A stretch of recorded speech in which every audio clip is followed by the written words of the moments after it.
The former River Road teacher and coach accused of sexual misconduct with students turns himself in. Thanks for joining us. I'm Jordan Lucero. Kelly has the night off.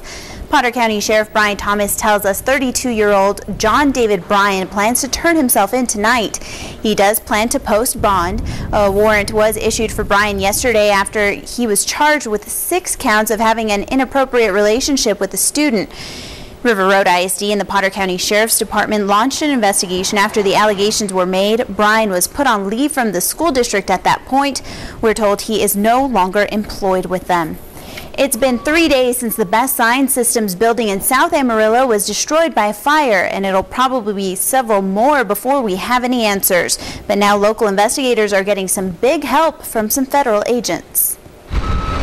Specialists with the Bureau of Alcohol, Tobacco, Firearms, and Explosives are combing through the rubble. 24 ATF agents have joined the Amarillo Fire Marshal's office looking for what caused the building to go up in flames. We equate this much to like a jigsaw puzzle.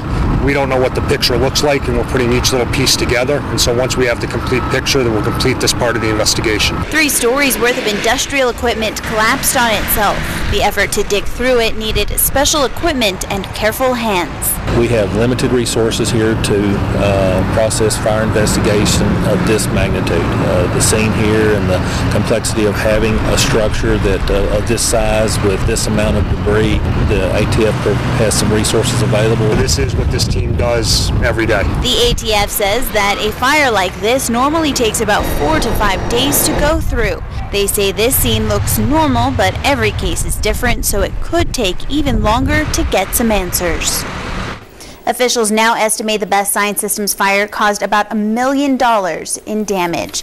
A New Mexico grand jury indicts a Lubbock woman for fraud. 35-year-old Tovia O'Neill is charged with misappropriating public assistance over $20,000. Investigators say over the course of 3 years, she claimed more than $47,000 in public assistance money. She was already on welfare while living in Lubbock, and they say she used a relative's address in Clovis so she could also file for New Mexico assistance. She faces up to 15 years in prison if found guilty.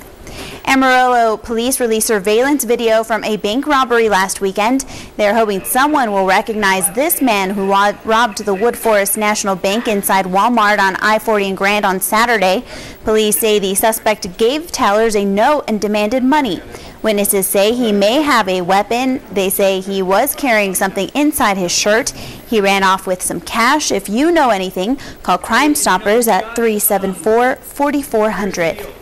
Clovis police are warning residents to watch out for phone and mail scams. Scammers might ask you to send money through Western Union. They often tell potential victims they need money to help a relative or to cover foreign taxes.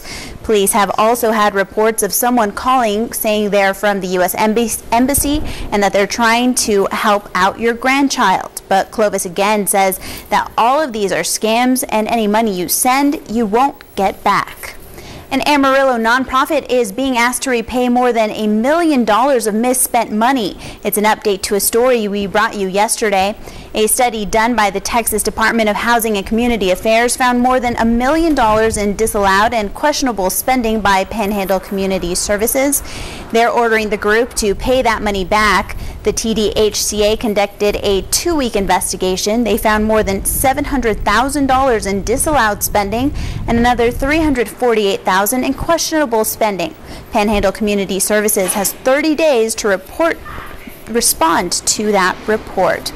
There are new developments in the case of the Fritch police chief fired under strange circumstances. But first, we're going to get a quick look of your forecast with Chief Meteorologist John Harris. Hey, John.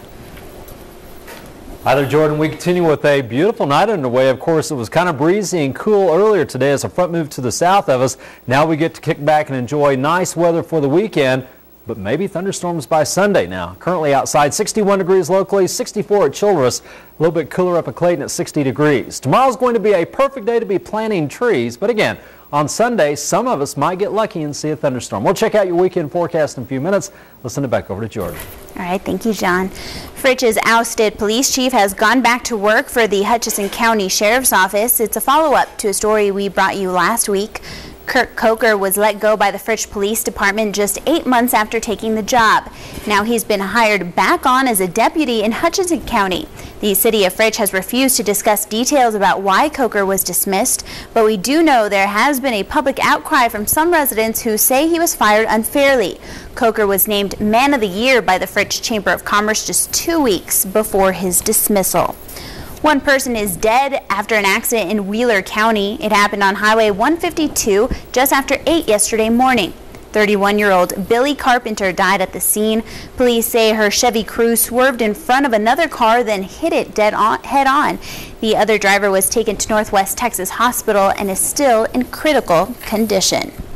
George Zimmerman, the man who's accused of shooting Florida teen Trayvon Martin, surprised everyone at his bond hearing earlier today. See the reaction he got from Trayvon Martin's parents next, but first we check back in with John. And thank you very much, Jordan. Once again, the weekend is upon us, so we will check out all of the weather in a moment. The Amarillo Bulls started Game 1 of the South Division Finals. We'll have highlights coming up in sports.